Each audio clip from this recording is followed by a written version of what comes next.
Bonjour à toutes et à tous et merci d'être venus en nombre pour cette conférence. Alors qu'est-ce que c'est le XVIIIe siècle? C'est un siècle avec énormément de clichés en tout genre. C'est un siècle qui est assez méconnu puisque situé entre deux époques phares de l'histoire de France, à savoir le règne de Louis XIV et la domination française sur l'Europe, d'une part, et d'autre part, la Révolution française, qui a eu des conséquences mondiales. Pour reprendre l'expression d'un historien français d'il y a quelques années, le XVIIIe siècle est une sorte de forêt inexplorée. Et donc, comme toute forêt, il y a des mythes et légendes qui entourent cette forêt, à savoir le XVIIIe siècle. On a le mythe, par exemple, d'un siècle des Lumières, un siècle particulièrement éclairé, le siècle Diderot et d'Alembert pour l'encyclopédie.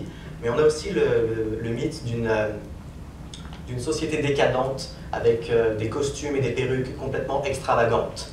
D'ailleurs, c'est aussi un autre cliché, celui d'un siècle de liberté, avec les révolutions américaines, puis françaises dont je viens de parler, à tel point que bien souvent, quand on entend parler de tête au XVIIIe siècle, on a plutôt ceci en tête. Une décollation. Non, ce qui nous intéresse aujourd'hui, ce n'est pas la tête, mais les cheveux masculins et les différentes manières de les assembler.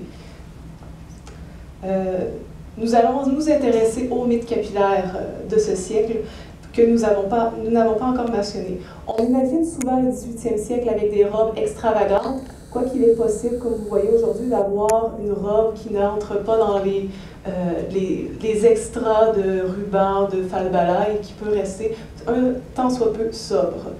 Et on parle aussi de perruques poudrées. Bon nombre de films qui traitent de cette période insistent sur les deux éléments, les robes extravagantes et les perruques poudrées, avec une nette préférence pour la mode féminine. Nous proposons dans le cadre de cette présentation de revenir sur l'image de face capillaire en nous intéressant d'abord et avant tout à la mode masculine du siècle des Lumières.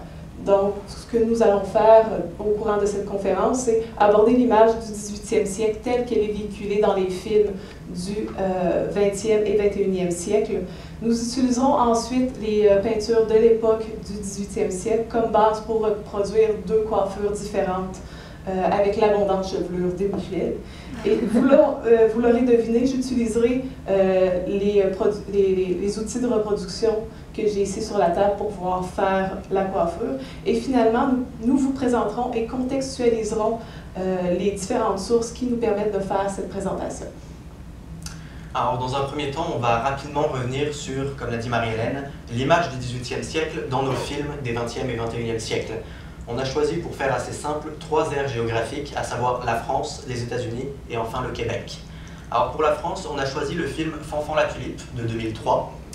C'est un film, c'est un peu frustrant en tant qu'historien puisque c'est énormément de clichés. Tous les clichés que j'ai mentionnés en début d'introduction, des costumes extravagants et ridicules, Louis XV très porté sur les femmes, un jeu d'acteurs tout à fait ridicule qui vient justement amplifier le phénomène, mais aussi le cliché de la guerre en dentelle. Un autre cliché qui me tient particulièrement à cœur et sur lequel j'ai déjà fait une conférence aux Fêtes de la Nouvelle-France en 2017 et sur lequel je pourrais encore faire beaucoup de conférences, mais là n'est pas le sujet. Bref, c'est un film qui véhicule beaucoup de ces clichés, mais j'ai quand même envie de le pardonner puisque c'est une comédie qui n'a strictement aucune prétention historique. C'est clairement voulu, donc oui, c'est un petit peu frustrant pour l'historien que je suis, mais quand j'essaye de regarder ce film, je mets mon cerveau d'historien dans un bocal le temps du film et tout va très bien. Je suis un petit peu plus critique envers un film américain, Le Patriote, avec Mel Gibson, puisqu'il y a véritablement un message politique derrière ce film.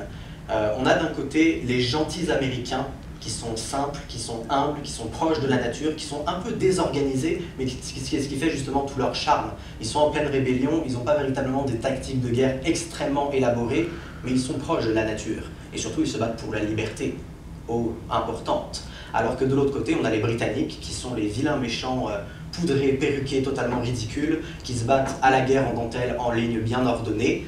Et en un mot, ils sont véritablement ridicules, parfois même efféminés. Et justement, j'aimerais revenir sur une petite digression en sortant du film Le Patriote, cette idée d'une efféminité des Britanniques a un léger fondement historique au XVIIIe siècle. On a l'image en fait d'un XVIIIe siècle extrêmement féminin.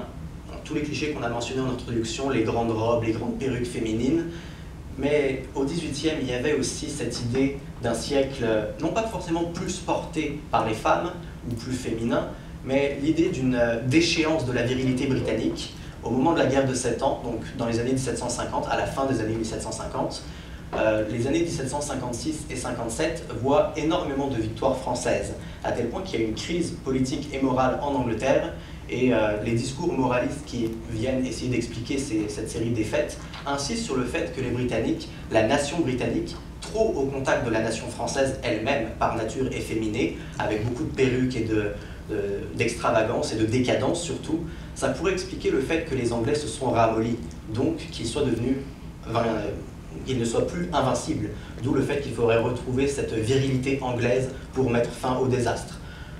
C'est sûr qu'il y a eu effectivement un renversement de situation en faveur des Britanniques.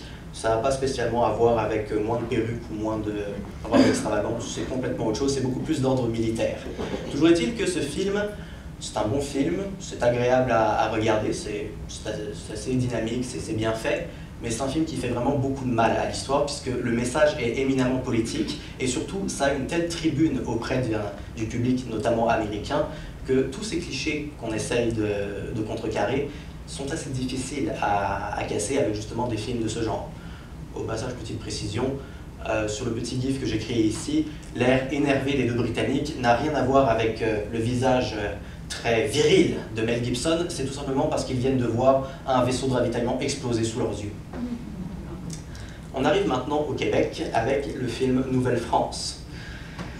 Nouvelle-France, c'est un peu le fleuron du cinéma historique québécois pour certains, et pour la plupart des historiens, c'est un film avec la qualité historique en dessous du néant.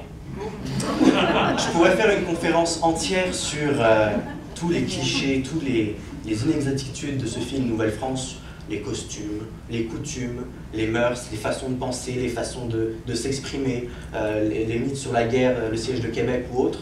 Ce n'est pas le sujet.